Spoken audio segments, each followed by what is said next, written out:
بسم اللہ الرحمن الرحیم۔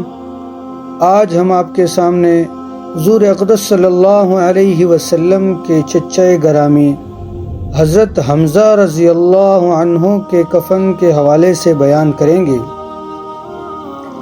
حضور اقدس صلی اللہ علیہ وسلم کے چچا حضرت حمزہ رضی اللہ عنہ غزوہ احد میں شہید ہو گئے اور بے درد کافروں نے آپ رضی اللہ عنہ کے کان، ناک وغیرہ اعضاء کاٹ دیے اور سینہ چیر کر دل نکالا اور طرح طرح کے ظلم کیے۔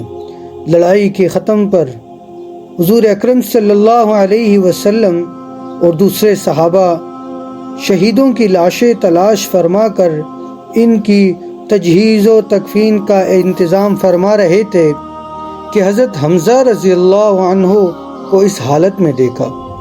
نہایت صدمہ ہوا اور ایک چادر سے ان کو ڈھانک دیا۔ اتنے میں حضرت حمزہ رضی اللہ عنہ کی حقیقی بہن حضرت صفیہ رضی اللہ عنہا تشریف لائیں کہ اپنی بھائی کی حالت کو دیکھی۔ حضور صلی اللہ علیہ وسلم نے اس خیال سے آ کر عورت ہیں، ایسے ظلموں کو دیکھنے کا تحمل مشکل ہوگا۔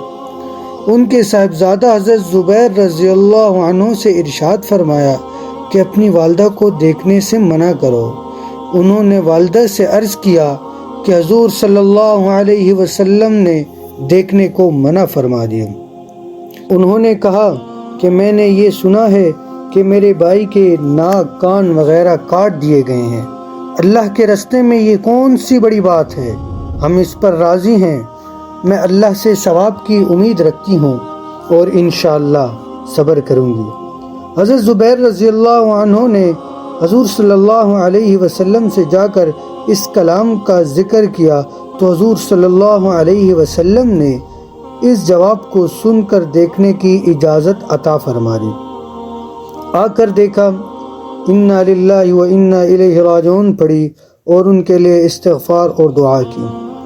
ایک روایت میں ہے کہ غزوہ احد میں جہاں لاشیں رکھی ہوئی تھی، ایک عورت تیزی سے آ رہی تھی۔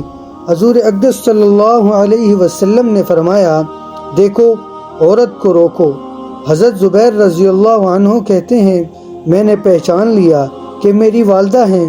میں جلدی سے روکنے کے لیے بڑھا مگر وہ قوی تھی۔ ایک گونسا میرے مارا اور کہا، پرے ہٹ۔ میں نے کہا کہ حضور صلی اللہ علیہ وسلم نے منع فرمایا ہے تو فوراً کھڑی ہو گئیں۔ اس کے بعد 2 کپڑے نکالے اور فرمایا کہ میں اپنے بھائی کے کفن کے لیے لائی تھی کہ میں ان کے انتقال کی خبر سن چکی تھی۔ ان کپڑوں میں ان کو کفنا دینا۔ ہم لوگ وہ کپڑے لے کر حضرت حمزہ رضی اللہ عنہ کو کفنانے لگے کہ برابر میں ایک انصاری صحابی شہید پڑے ہوئے تھے جن کا نام حضرت سہیل رضی اللہ عنہ تھا۔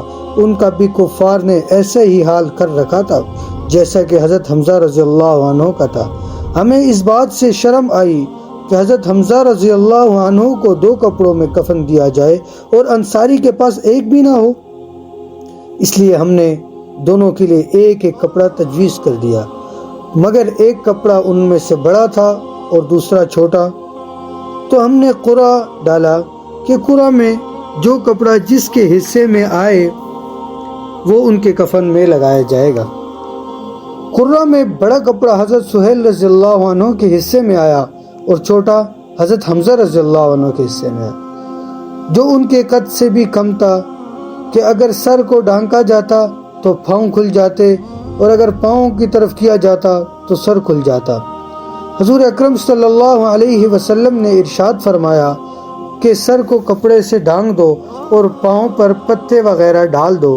ابن سعد رضی اللہ عنہ کی روایت میں ہے کہ حضرت صفیہ رضی اللہ عنہا جب 2 کپڑے لے کر حضرت حمزہ رضی اللہ عنہ کی لاش پر پہنچی تو ان کے قریب ہی ایک انصاری اسی حال میں پڑے ہوئے تھے، تو ایک ایک کپڑے میں دونوں کو کفن دیا گیا۔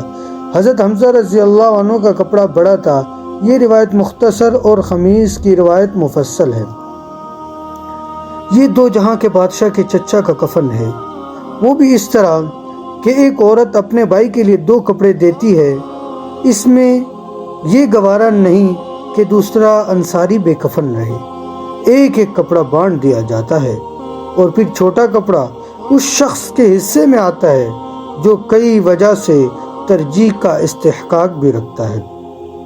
غریب پروری اور مساوات کے دعوے دار اگر اپنے دعووں میں سچے ہیں تو ان پاک ہستیوں کا اتباع کریں جو کہہ کر نہیں بلکہ کر کے دکھا دیں۔ اس طرح کی مزید اچھی ویڈیوز دیکھنے کے لیے ہمارے چینل کو لائک کیجئے، سبسکرائب کیجئے۔ السلام علیکم ورحمۃ اللہ۔